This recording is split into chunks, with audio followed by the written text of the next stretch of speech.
আসসালামু আলাইকুম বন্ধুরা, সবাই কেমন আছো? আল্লাহর রহমতে সবাই ভালো আছো? আলহামদুলিল্লাহ, আমরাও ভালো আছি। এই যে সকাল সকাল ঘুম থেকে উঠে মুরগিগুলোকে খেতে দিচ্ছি, তারপরে এসে ফ্রিজটা কিছু পানি জমেছিল সেগুলো মুছছি, তারপরে এগুলো বাক্সর রেক্সিনটাকেও মুছে নিচ্ছি। এরপর চলে যাচ্ছি আমরা বাইরে। ড্রয়িংয়ে কিছু কাজ, টেবিল থাকে, একটা খাট আছে, সেগুলোকে মোছার জন্য।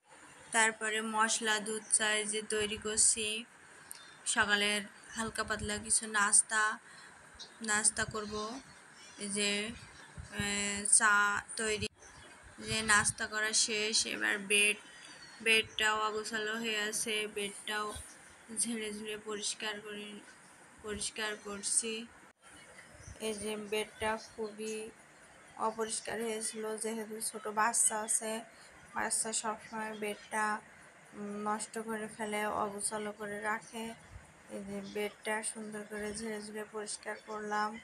তারপরে চলে আসলাম বাইরে টেবিল পরিষ্কার করতে। বাইরে অনেক বৃষ্টি হচ্ছে। আমাদের এখানে ড্রয়িংয়ে একটা যেহেতু খাট আছে, এই খাটটাকেও রেক্সিনটাকেও প্রতিদিন ক্লিন করা হয়। পরিষ্কার না করলে এখানে সব সময় থাকা যায় না।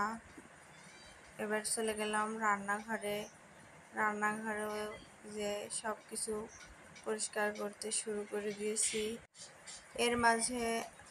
এর মাঝে আমি বলে নিতে চাই যে আমি কোনো রকম ভাবভঙ্গি করে আপনাদের সামনে ভিডিও বানিয়ে দেখাতে চাই না, কারণ আমি যা তাই ভিডিও করে আপনাদের সামনে দেখাই।